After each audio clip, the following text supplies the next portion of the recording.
Picture this. You've been married to the same woman for 15 years. She used to light up when you walked through the door. She'd ask about your day, laugh at your jokes, and genuinely seem interested in spending time with you. But something's changed. Now, when you come home, she barely looks up from her phone. Conversations feel forced and mechanical. She's physically present, but emotionally somewhere else entirely. You find yourself wondering what happened to the woman you married. And more importantly, why she suddenly feels like a stranger living in your own home. What I'm about to reveal will completely transform your understanding of female psychology and explain why millions of women undergo this dramatic transformation right around their 40th birthday. This isn't about menopause, midlife crisis, or any of the surface-level explanations you've been given. This is about a fundamental rewiring of the female brain that society refuses to acknowledge because the truth is too uncomfortable to discuss openly. The woman sitting across from you at dinner who seems a million miles away isn't broken. She's not depressed. She's not going through a phase. She's experiencing something that happens to virtually every woman who reaches this critical age threshold. And if you don't understand what's happening and why it's happening, you're going to watch your relationship deteriorate while feeling completely powerless to stop it. Today, I'm going to walk you through the exact psychological mechanisms that cause this transformation. I'm going to show you the biological triggers that flip switches in her brain you didn't even know existed. And I'm going to reveal why this pattern is so predictable that you can almost set your watch by it. But I need to warn you up front. What you're about to learn will fundamentally change how you see women, relationships, and the entire institution of marriage. This isn't just relationship advice. This is a deep dive into female psychology that most people will never understand because they're too afraid to look at the uncomfortable realities. The first thing you need to understand is that women's brains operate on completely different reward systems than men's brains. While men tend to maintain relatively stable psychological patterns throughout their lives, women experience dramatic neurological shifts that coincide with major life transitions. The transition that occurs around age 40 is perhaps the most significant and least understood of these shifts. Think about how women's brains have been programmed throughout their lives. From adolescence through their 30s, their neurological reward systems are primarily activated by external validation, social connection, and the pursuit of romantic attachment. Their brains release dopamine and other feel-good chemicals when they receive attention, compliments, and social approval. This is why young women seem to thrive on social interaction and why they invest so much energy in maintaining relationships and appearances. But here's what happens around 40. The neurological pathways that once provided reliable sources of satisfaction begin to change. The brain chemistry that made her feel fulfilled by your attention and appreciation starts to shift. The same interactions that once triggered positive emotional responses begin to feel routine, predictable, and ultimately unsatisfying. She's not consciously choosing to become distant. Her brain is literally rewiring itself in ways that make your familiar presence less neurologically rewarding. This neurological shift coincides with a brutal psychological awakening that most women experience as they approach middle age. For the first time in their lives, they're forced to confront the reality that their youth is finite. The face in the mirror doesn't match the image in their mind. The body that once commanded attention now requires increasing maintenance to achieve diminishing returns. The social dynamics that once worked in their favor begin to shift against them. This isn't vanity. This is identity collapse. Most women build their entire sense of self around being desired, being chosen, being the center of someone's attention. When that foundation begins to crack, it triggers what psychologists call an existential crisis. She starts questioning everything. Who is she if she's not the young, vibrant woman she used to be? What's her purpose if she's no longer the focal point of romantic pursuit? What does her future look like if her primary source of validation is disappearing? The psychological impact of this realization cannot be overstated. Imagine if your entire career, your expertise, and your professional identity suddenly became obsolete overnight. Imagine if the skills that made you successful for 20 years were suddenly worthless. That's what many women experience around 40 when they realize that their primary currency, their youth and beauty, is a depreciating asset. This existential crisis manifests in predictable behavioral patterns that most men completely misinterpret. She becomes more critical and less appreciative because criticism feels like control in a situation where she feels powerless. She withdraws emotionally because vulnerability requires trust, and she no longer trusts that the world will treat her with the same kindness it showed her younger self.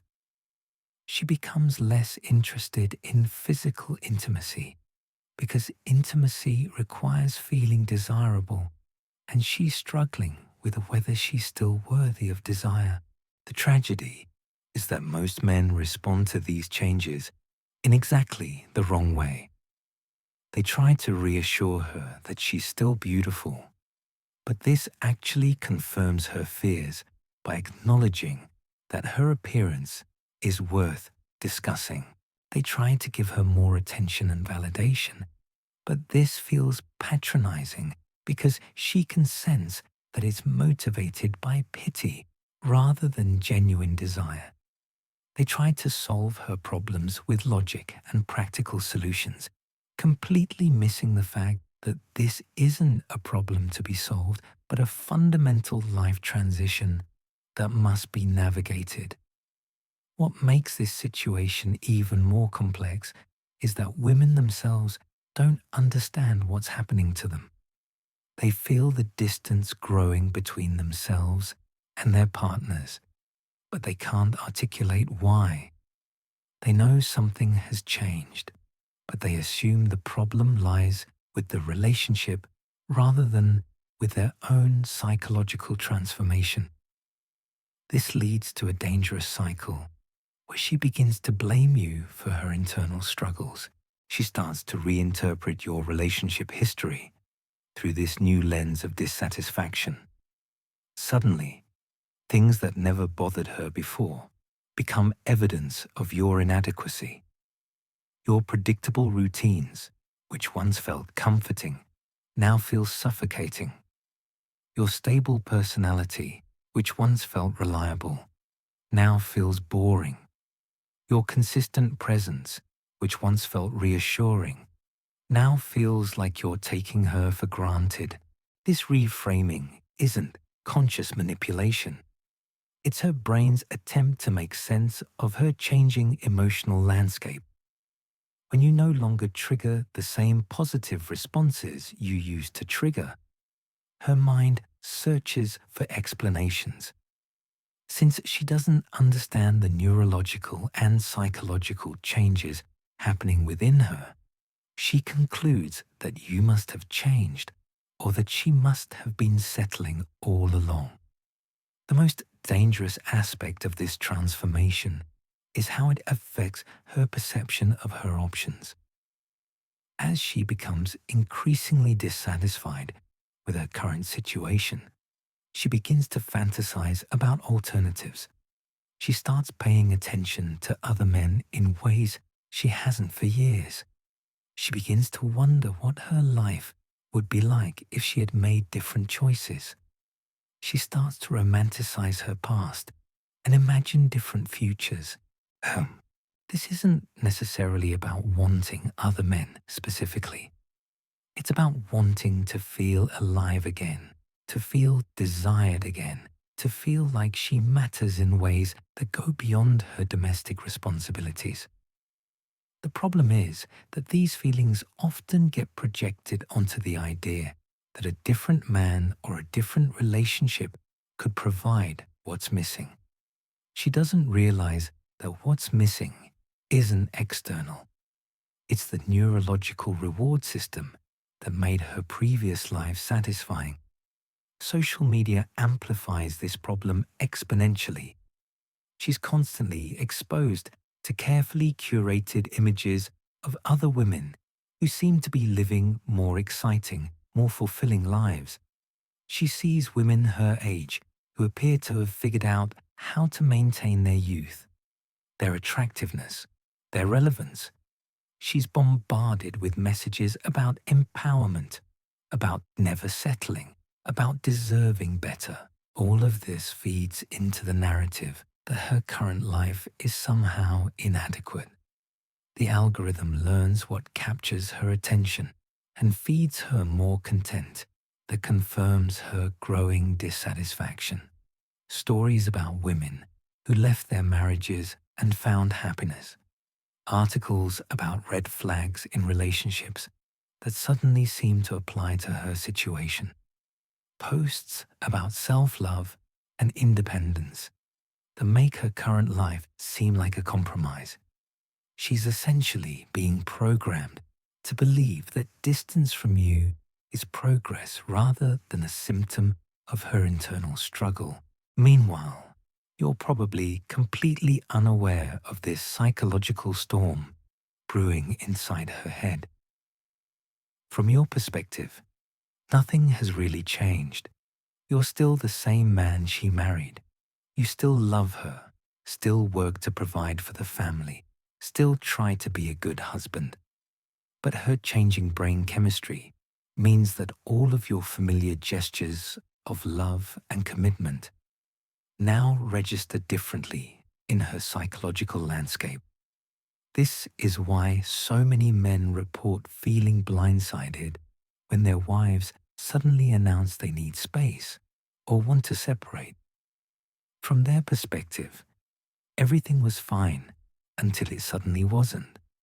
But from her perspective, she's been struggling with these feelings for months or even years, trying to make sense of why she feels so disconnected and unsatisfied. The distance you're experiencing isn't necessarily the end of your relationship, but it is a sign that something fundamental has shifted that requires a completely different approach than what you've been using.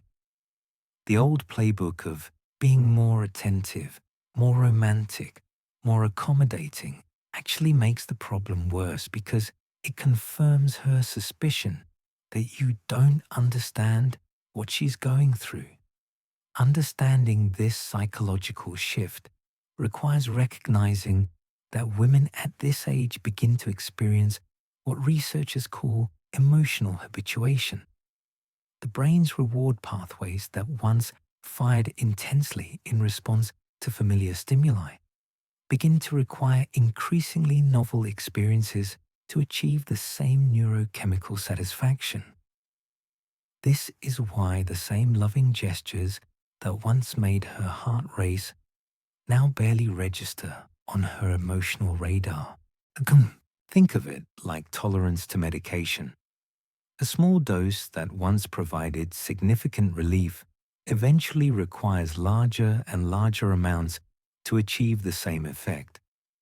Her brain has developed tolerance to your presence, your affection, your routine expressions of love. This isn't a moral failing on either of your parts. It's basic neuroscience. The problem is that most people don't understand this mechanism, so they interpret the symptoms as relationship problems rather than psychological adaptation. This tolerance extends beyond romantic relationships into every area of her life. The job that once excited her now feels mundane. The hobbies that once brought joy now seem pointless. The social activities that once energized her now feel obligatory. She's not becoming a different person. She's experiencing a fundamental shift in how her brain processes reward and satisfaction. The things that used to light up her neural pathways simply don't have the same impact anymore. What makes this particularly challenging is that women are biologically programmed to seek novelty and excitement during this phase of life. From an evolutionary perspective, this makes perfect sense. A woman approaching middle age who becomes dissatisfied with her current situation might be motivated to seek better resources, better protection, or better genetic material for her remaining reproductive years. This programming exists whether or not she consciously wants more children. Her brain doesn't distinguish between evolutionary imperatives and modern relationship dynamics. It simply responds to the biological signals, telling it that familiarity equals stagnation and that excitement exists elsewhere. This is why she might find herself unusually interested in new people, new experiences, new environments. It's not necessarily about you being inadequate. It's about her brain craving the neurochemical rush that comes from novelty.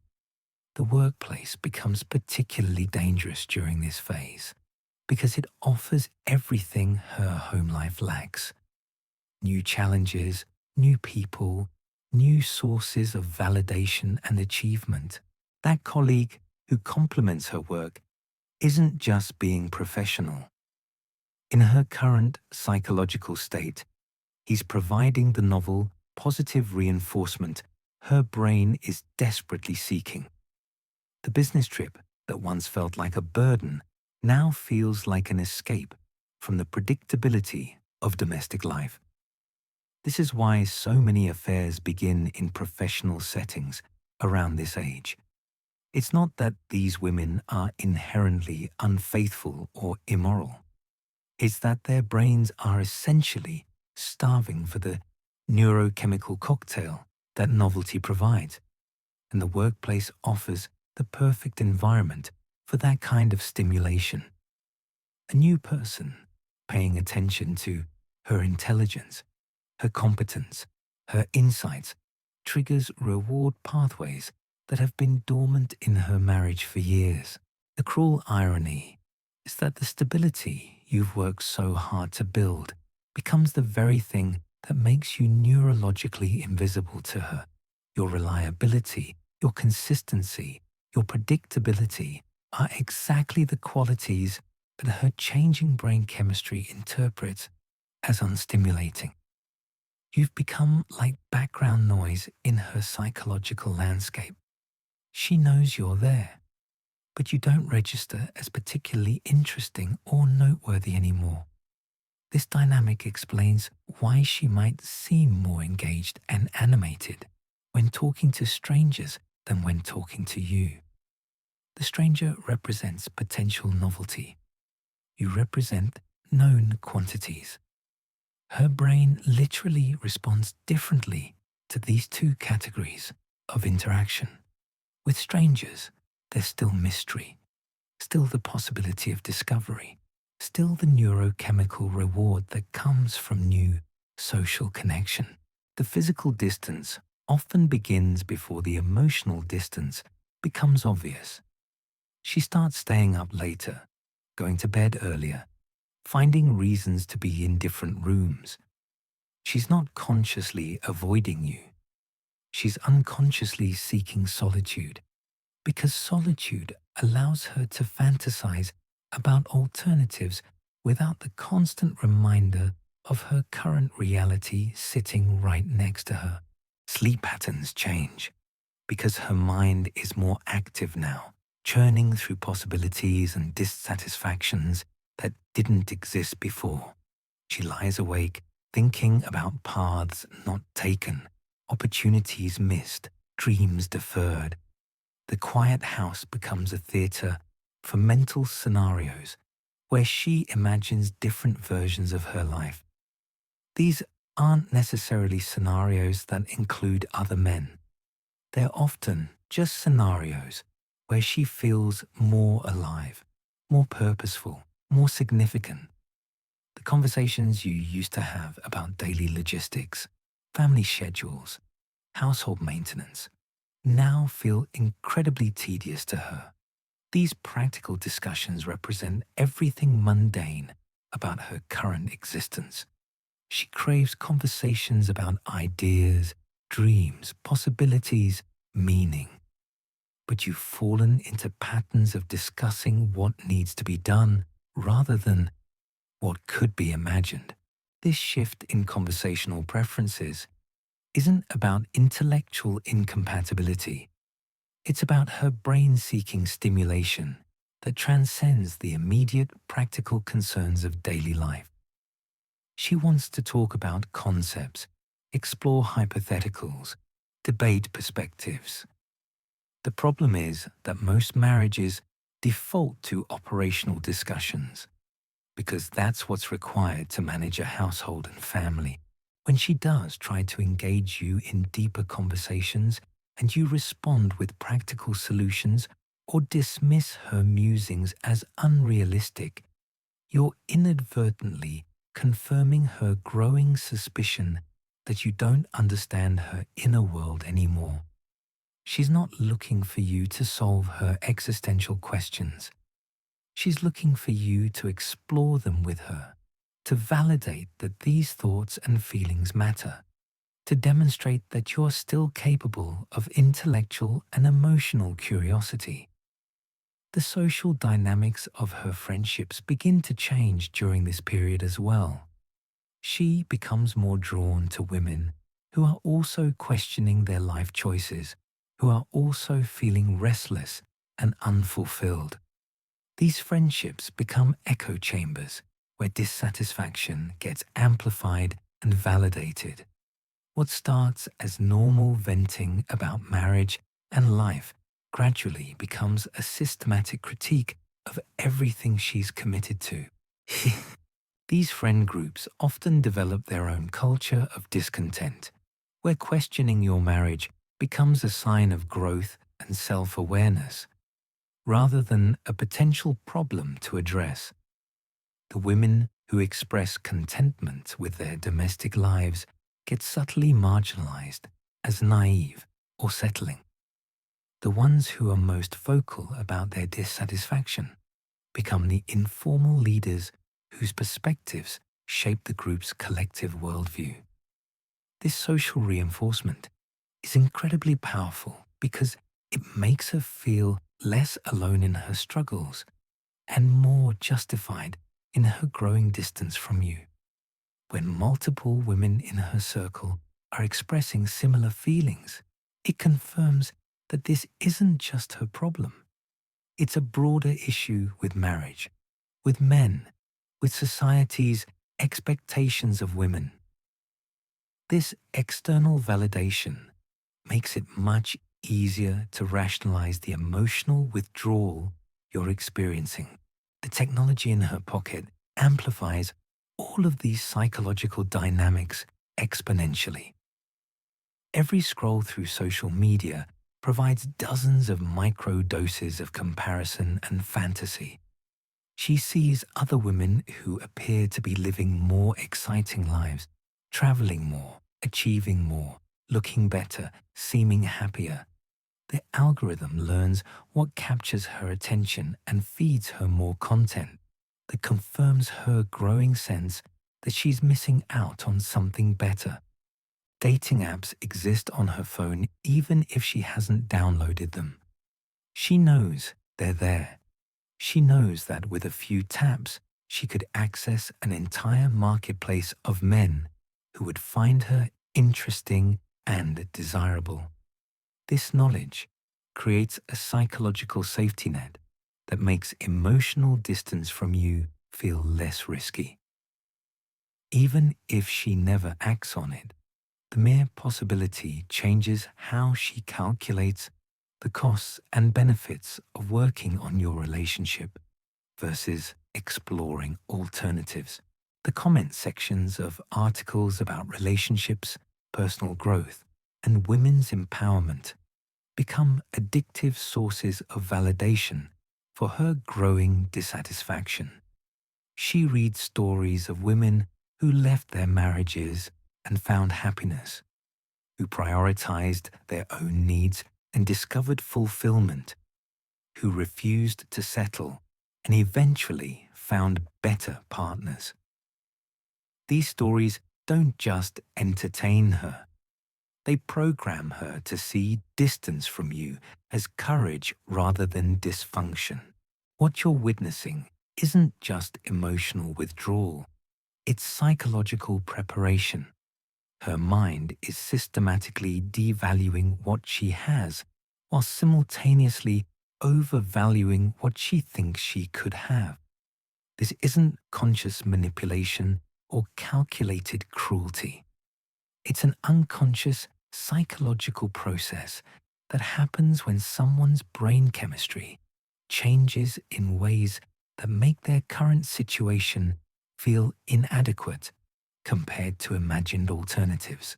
The most important thing to understand is that this transformation isn't necessarily permanent, but it is predictable. Almost every woman goes through some version of this psychological recalibration around 40. The ones who seem immune either went through it earlier, will go through it later, or have learned to manage the psychological shifts without letting them destroy their relationships. Their relationships. The recognition of what's happening doesn't automatically solve the problem, but it fundamentally changes how you should respond to it. Most men make the critical error of trying to fight these psychological changes with increased attention, more romantic gestures, and constant reassurance. This approach backfires spectacularly because it confirms her unconscious suspicion that you don't understand what she's actually experiencing. When you respond to her distance by becoming more attentive, you're essentially treating the symptom while ignoring the disease. Her withdrawal isn't caused by lack of attention. It's caused by neurological habituation to familiar sources of stimulation. More of the same stimulation doesn't solve habituation.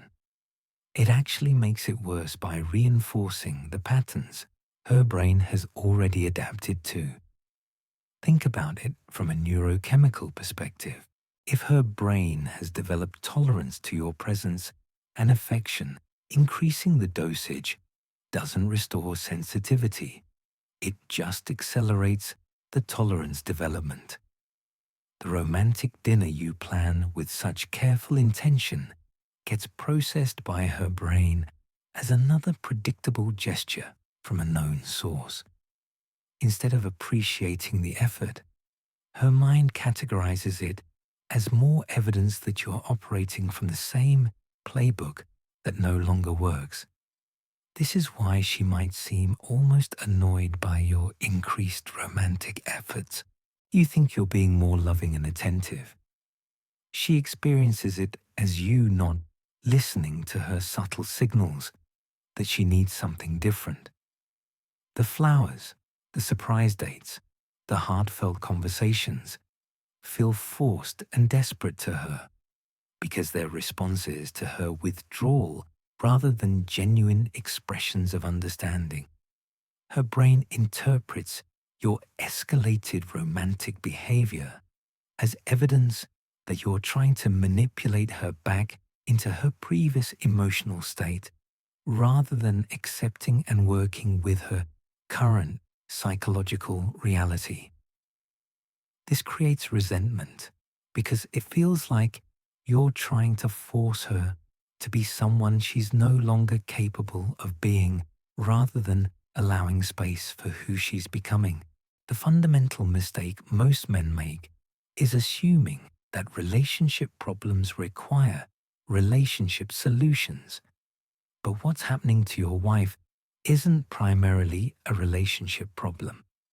It's a psychological development that's happening within her individual consciousness that then affects how she experiences the relationship. You can't solve an internal psychological shift with external romantic gestures. This is why traditional marriage counseling often fails couples going through this dynamic. The therapist focuses on communication techniques, conflict resolution strategies, and relationship skills when the real issue is that one partner is experiencing a fundamental neurological and psychological transformation that changes how they process familiar stimuli. No amount of better communication can override brain chemistry. The women who successfully navigate this transition without destroying their relationships are the ones who understand what's happening to them and develop strategies for managing the psychological shifts, rather than acting on every impulse they generate. They recognize that their sudden dissatisfaction isn't necessarily a reflection of their relationship's quality, but rather a predictable response to neurological changes. But most women don't have this level of self-awareness about their own psychological development. They experience the feelings without understanding the mechanisms creating them. This leads them to conclude that their relationships are the problem, rather than recognizing that they're going through an internal transformation that requires conscious management. The media and cultural messaging they're exposed to actively discourages this kind of self-reflection. Instead of encouraging women to understand and work with their psychological changes, the dominant cultural narrative tells them to trust their feelings completely and make life decisions based on emotional impulses. This is incredibly dangerous advice for someone whose brain chemistry is in flux. Consider how society responds when men go through midlife psychological changes.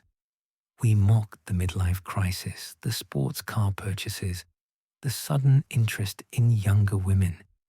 We treat these behaviors as predictable and somewhat pathetic responses to aging and mortality fears. But when women go through similar psychological transitions, we celebrate them as empowerment and self-discovery. This double standard creates a cultural environment where women are encouraged to act on the very impulses that are most likely to destroy their long-term happiness and stability. Instead of helping them understand that these feelings are temporary and manageable, society tells them that these feelings are wisdom that should guide major life decisions. The result is that millions of women make permanent decisions based on temporary psychological states. They leave marriages during the peak of their neurological transition, thinking they're moving toward happiness, only to discover that the internal mechanisms creating their dissatisfaction follow them into whatever new situation they create. This is why so many women who leave their marriages during this period end up experiencing even deeper regret and dissatisfaction within a few years. The novelty of new relationships, new living situations, and new social dynamics provides temporary neurochemical relief, but it doesn't address the underlying psychological development they're going through. The brain that became habituated to their husband's presence will eventually become habituated to any new partner's presence. The psychological mechanisms that made their domestic life feel suffocating will eventually make any domestic life feel suffocating. The identity crisis that made them question their worth as aging women doesn't get resolved by changing external circumstances. What actually happens is that they trade the stability and deep history they built with you for the temporary excitement of novelty, only to find themselves facing the same internal psychological challenges with fewer resources and support systems to help them navigate the transition. The new relationship that felt so exciting during the affair or immediately after the divorce eventually becomes as familiar and predictable as the marriage they left.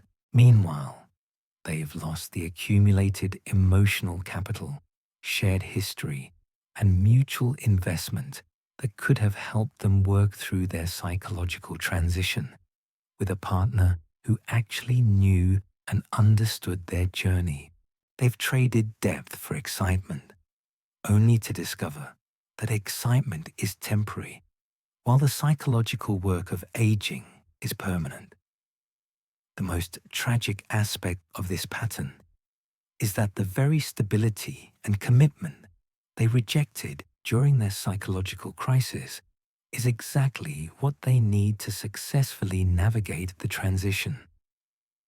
The partner who knows their history, understands their patterns, and remains committed despite their temporary withdrawal is actually the ideal support system for working through these psychological changes. But our culture has programmed women to interpret commitment and stability as limitations rather than resources. They've been taught to see a partner's willingness to work through difficulties as evidence that they're settling, rather than evidence that they've found someone worth building a life with. This programming makes them more likely to abandon exactly what they need most during their most vulnerable psychological period. The workplace dynamics that feel so exciting and validating during this psychological transition are particularly dangerous because they offer the illusion of understanding without the reality of commitment. The colleague who finds her insights so fascinating doesn't have to live with her daily moods, support her through health challenges, or navigate the complexities of long-term partnership. He gets to see her best self during professional interactions, while you deal with the full spectrum of her psychological complexity. This creates a completely unfair comparison where the novelty relationship gets credit for providing excitement, while your committed relationship gets blamed for the mundane realities of adult life. The psychological high she experiences from new professional or social connections isn't actually about those people being better partners or more compatible matches. It's about her brain responding to novelty after years of habituation to familiar stimuli. Any new person would trigger similar neurochemical responses simply by virtue of being unknown. This is why office affairs during this period often flame out quickly once they become actual relationships rather than exciting fantasies. The same psychological mechanisms that made her husband feel boring will eventually make the affair partner feel boring once he becomes familiar and predictable. The brain chemistry that craved novelty doesn't distinguish between one familiar partner and another, but by the time this realization occurs, she's often destroyed the stable relationship that could have supported her through the psychological transition. She's traded the known challenges of working through habituation with a committed partner for the unknown challenges of building something new with someone who doesn't have the same investment in her long-term well-being. The children, if they exist, become casualties in this psychological transition. They lose the stability of an intact family structure because their mother's brain chemistry convinced her that excitement was more important than security. They watch their parents' relationship dissolve, not because of abuse, addiction, or fundamental incompatibility, but because one parent couldn't manage their own psychological development. These children often struggle to understand why their family was destroyed over what seems like their mother's need to feel differently about her life. They grow up learning that commitment is conditional, that stability is temporary, and that adult relationships end when someone stops feeling excited about them. This programming affects their own ability to form lasting partnerships as adults. Financial destruction that typically accompanies divorce during this period adds another layer of irony to the situation. The woman who felt constrained by domestic responsibilities suddenly finds herself working more hours, managing more logistics, and dealing with more stress than she ever experienced in her marriage. The freedom she thought she was gaining gets consumed by the practical demands of supporting herself and potentially her children as a single parent. The social support system she relied on during her marriage often disappears after divorce. Married friends become awkward around newly single women. The couple friends they shared default to maintaining relationships with whoever initiated less disruption. She often finds herself more isolated than she ever felt in her marriage, dealing with the same psychological challenges, but with fewer resources and support systems. The dating market she imagined would provide endless validation and excitement turns out to be far more brutal and superficial than the committed relationship she left. Men her age are often looking for younger women, while younger men see her as a temporary option rather than a serious partner. The confidence boost she expected from new romantic attention often becomes a harsh education in how differently the dating world treats women over 40 compared to women in their 20s and 30s. Meanwhile, the psychological transition that triggered her initial dissatisfaction continues, regardless of her relationship status. The brain chemistry changes, the identity questions, the mortality awareness, the search for meaning and purpose don't get resolved by changing partners. They require internal psychological work that could have been done within the context of a committed relationship, but now must be navigated alone. This is why understanding the psychological mechanisms behind female distance after 40 is so crucial. It's not just about saving individual relationships, it's about recognizing that what looks like relationship problems are often individual psychological developments that require completely different approaches than traditional relationship advice provides. The woman experiencing this transition needs patience, space, and understanding rather than increased romantic pressure. She needs acknowledgement that her psychological experience is real and valid without encouragement to make permanent decisions based on temporary emotional states. She needs support for working through her internal changes rather than validation for acting on every impulse they create. Most importantly, she needs to understand that what she's experiencing is normal, predictable, and manageable, rather than evidence that her life choices were wrong or that her relationships are inadequate. The psychological distance she's creating isn't necessarily a reflection of her relationship's quality. It's a reflection of her brain's changing response to familiar stimuli during a critical developmental period. The partners who understand this dynamic and respond appropriately often find that the psychological distance is temporary and that the relationship can emerge stronger after the transition is complete. But this requires a level of psychological sophistication and emotional resilience that most people aren't prepared for because nobody talks about these dynamics openly and honestly. The partners who do navigate this successfully understand that their role during this period isn't to fix, convince, or chase. It's to maintain their own psychological stability while allowing space for her internal transformation. This requires a complete paradigm shift from reactive to proactive, from needy to abundant, from familiar to mysteriously consistent. Most men respond to their wife's distance by becoming more available, more accommodating, more desperate for her attention.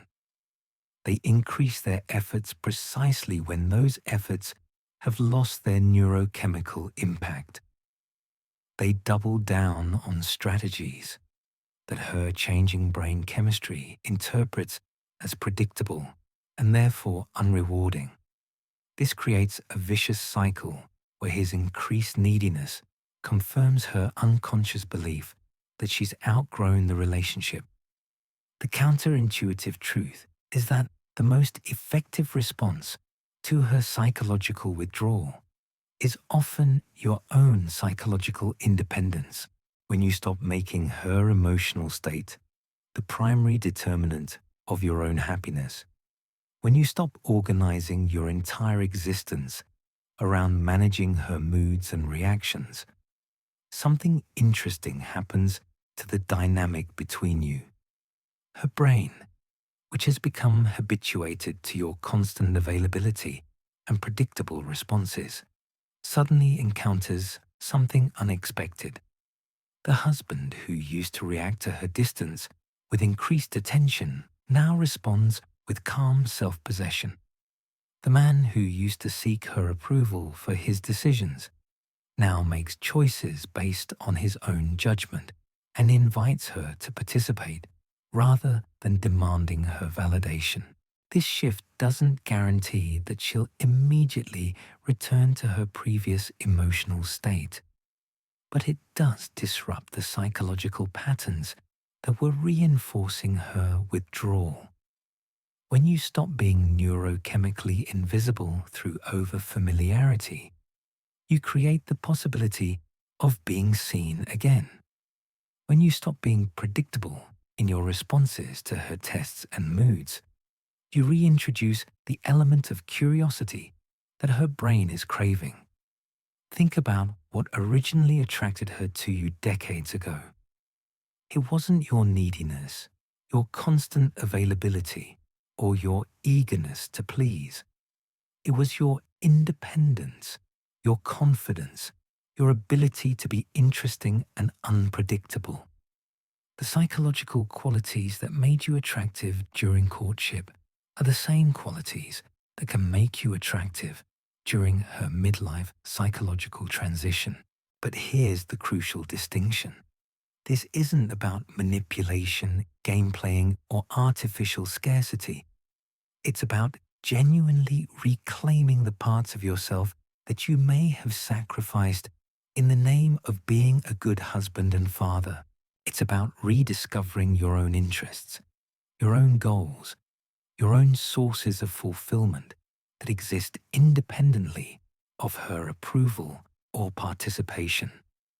The man who becomes genuinely busy with his own mission, who develops new skills and interests, who builds friendships and pursuits that don't revolve around domestic life, often finds that his wife's psychological distance begins to shift, not because he's trying to make her jealous or playing hard to get, but because he's actually become more interesting again. Her brain, which had categorized him as a known quantity, suddenly has to recalculate. The husband who used to be completely predictable is now engaged in activities she doesn't fully understand, developing competencies she hasn't seen before, demonstrating growth and change that challenges her assumption that she's outgrown him. This cognitive disruption can reactivate dormant attraction circuits that had been suppressed by over-familiarity. The workplace that seems so much more exciting than home life loses some of its comparative appeal when home life includes a partner who's genuinely engaged in his own development. The colleagues, who seem so much more interesting than her husband, become less compelling when her husband is actually doing interesting things rather than just existing in maintenance mode. This dynamic explains why some women become more interested in their husbands after they start divorce proceedings.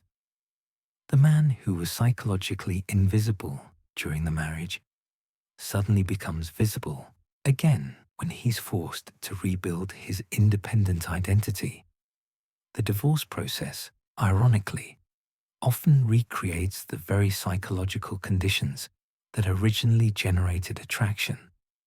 But waiting for divorce to force this transformation is obviously suboptimal. The smarter approach is recognizing these psychological dynamics early and proactively maintaining the individual identity and mission that made you attractive in the first place. The strongest marriages are between two people who choose to be together rather than two people who need to be together. The woman going through this psychological transition responds much better to a partner who has his own psychological journey happening than to a partner whose entire focus is managing her emotional state.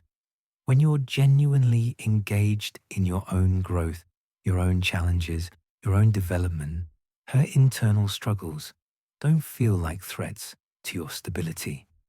You can support her process without being consumed by it. This requires developing what psychologists call differentiated selfhood, the ability to maintain your own emotional equilibrium regardless of what's happening in your partner's emotional world. It's the opposite of codependency. It's psychological sovereignty that allows you to love someone without losing yourself in their psychological process. Most men never develop this capacity because they've been programmed to believe that good husbands sacrifice their individual identity for family unity. They gradually abandon their own interests, their own friendships, their own goals in service of domestic harmony. But this sacrifice often backfires because it makes them less interesting, less attractive, and ultimately less valuable as partners. The women who respect their husbands most are typically married to men who maintained their individual identity and mission throughout the marriage. These men didn't disappear into husband and father roles. They expanded to include these roles while maintaining the core identity that made them attractive partners in the first place. This principle becomes even more critical during her psychological transition because her changing brain chemistry is specifically craving novelty and stimulation. The husband who has remained static and predictable throughout the marriage has nothing new to offer her evolving psychological needs. But the husband who has continued growing, learning, and developing can provide the intellectual and emotional stimulation her brain is seeking. The conversations that feel so tedious to her aren't necessarily about the topics being discussed. They're about the predictable patterns of interaction that have developed over years of familiarity. When you have new experiences, new insights, new challenges to discuss, the conversational dynamic naturally becomes more engaging because you have fresh content to share. This is why men who develop new hobbies, start new projects, or take on new challenges during this period often see improvements in their wives' engagement levels. It's not that the activities themselves are magical, it's that engaging in new activities creates new neural pathways, new experiences, and new conversational material that disrupts the predictable interaction patterns.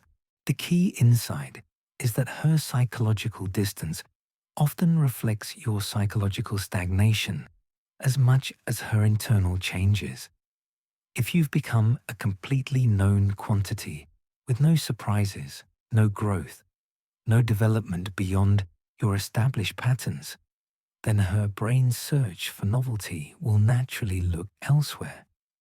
But if you're genuinely evolving as a person, you become a source of novelty within the familiar relationship structure. This doesn't mean constantly trying to reinvent yourself or becoming someone you're not. It means becoming more fully who you are rather than settling into a limited version of yourself that fits neatly into domestic roles. The man who continues pursuing excellence, learning new skills, and expanding his capabilities throughout middle age remains psychologically attractive regardless of physical aging.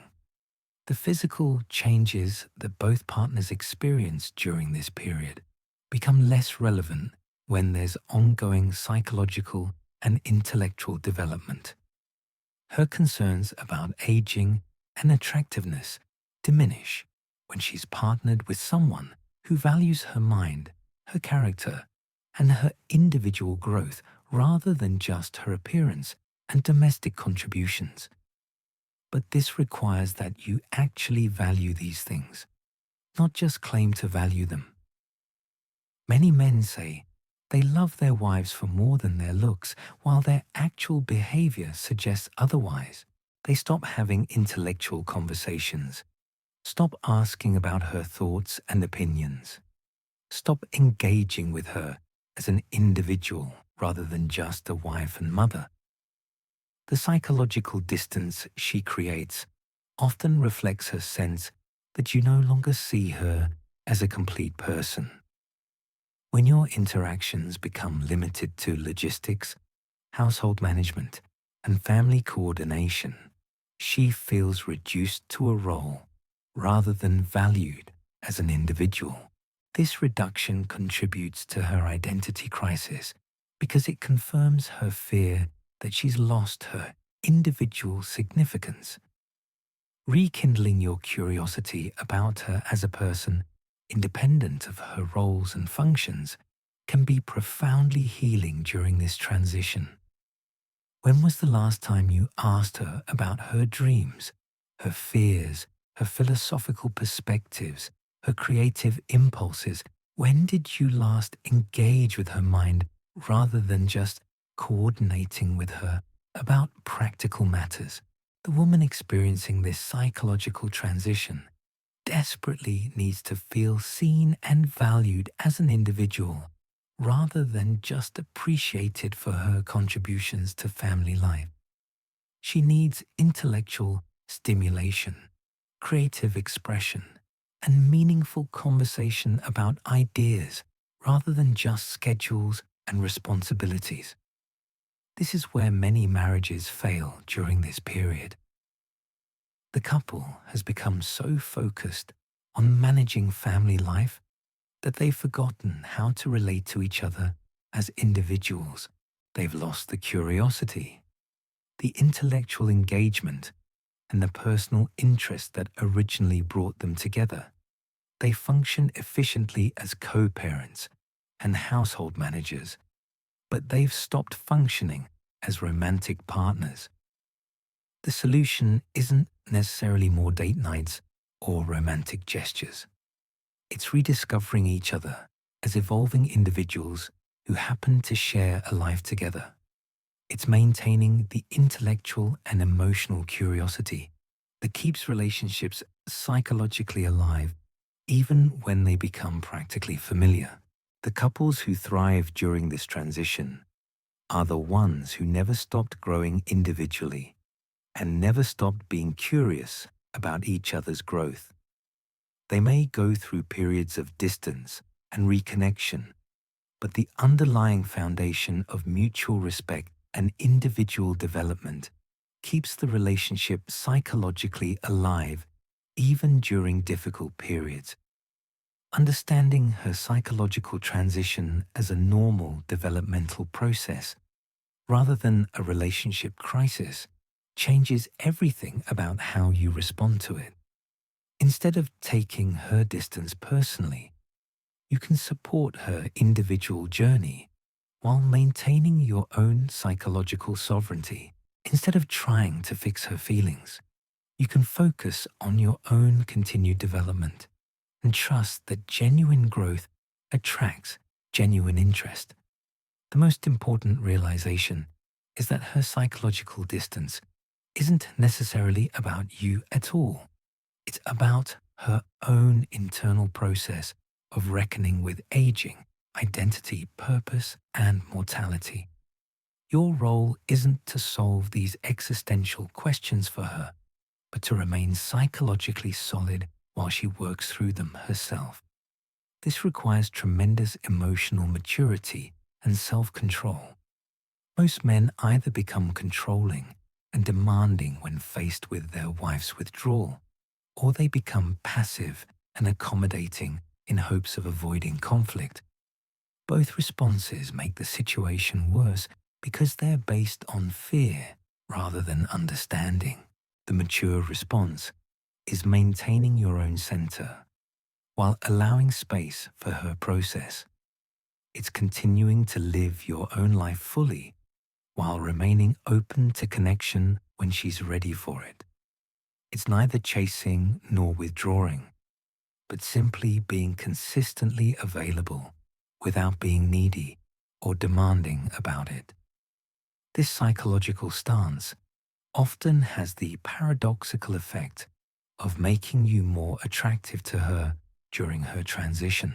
When you're not desperately trying to manage her emotional state, when you're not constantly seeking her validation, when you're genuinely engaged in your own life and development, you become interesting again, rather than just familiar. But even more importantly, this approach protects your own psychological well-being during what can be an extremely challenging period. Instead of allowing her internal struggles to destabilize your entire sense of self-worth and happiness, you maintain your own emotional equilibrium while supporting her journey from a position of strength rather than desperation. The men who navigate this period successfully often discover that their relationships emerge stronger and more authentic than they were before the crisis. The psychological work that both partners do during this transition can lead to deeper intimacy, better communication, and more genuine appreciation for what they've built together. But this positive outcome requires understanding what's actually happening and responding with wisdom rather than just reacting with fear. Fear. The biological reality is that women's brains undergo massive rewiring during this period that most people don't understand because it happens gradually and isn't immediately visible. The prefrontal cortex, which controls executive function and emotional regulation, experiences significant changes in neural connectivity that affect how she processes familiar versus novel stimuli. This isn't speculation or theory. This is documented neuroscience that explains why the same husband who once triggered excitement now barely registers on her emotional radar. The hormonal fluctuations accompanying this neurological shift create what researchers call emotional volatility cascades. One moment, she might feel genuinely content with her life, and hours later, she's overwhelmed with restlessness and dissatisfaction. These aren't mood swings in the traditional sense. They're neurochemical storms created by her brain's attempt to recalibrate reward pathways that have been operating the same way for decades. Estrogen and progesterone levels don't just affect physical symptoms. They directly influence dopamine and serotonin production in ways that completely alter how she experiences pleasure, satisfaction, and emotional connection. The brain chemistry that once made your presence feel comforting and secure now requires increasingly intense stimulation to achieve the same neurological response. This explains why she might seem perfectly fine in social situations while appearing distant and disconnected at home. Her brain responds more intensely to novel social interactions because they activate reward pathways that have become dormant in familiar domestic settings. The dinner party where she's charming and engaged isn't an act. Her brain is literally more active and responsive in environments that provide unpredictable stimulation. The workplace becomes neurologically addictive during this period because it offers everything her domestic life lacks from a brain chemistry perspective. Complex problem solving activates cognitive reward systems. Professional recognition triggers achievement-based dopamine release. Interactions with colleagues provide social stimulation without the predictability of family dynamics. Her brain interprets these workplace experiences as significantly more rewarding than anything happening at home. This neurological preference for workplace stimulation over domestic familiarity isn't conscious. She doesn't wake up deciding to find her job more interesting than her marriage. Her brain simply responds more intensely to environments that challenge her cognitive abilities and provide varied social interaction. The satisfaction she derives from completing projects, receiving professional feedback, and engaging in strategic thinking creates neurochemical rewards that home life can't match. The timing of this transformation isn't coincidental. Evolution programmed women's brains to undergo this psychological shift precisely when their reproductive priorities change. Even women who don't want more children still experience the biological programming that historically motivated mate evaluation and resource optimization during their final fertile years. Her brain doesn't distinguish between evolutionary imperatives and modern relationship choices. This evolutionary programming explains why she might suddenly become hypercritical of your physical appearance, your career progress, your social status. Her brain is unconsciously comparing your current value against potential alternatives in ways that wouldn't have occurred to her during her 20s and 30s. This isn't shallow or materialistic. It's biological assessment happening below her conscious awareness. The social comparison mechanisms that activate during this period are particularly brutal because they're fueled by neurological changes rather than rational evaluation. Social media becomes psychologically toxic because every scroll provides dozens of micro-comparisons that trigger dissatisfaction cascades.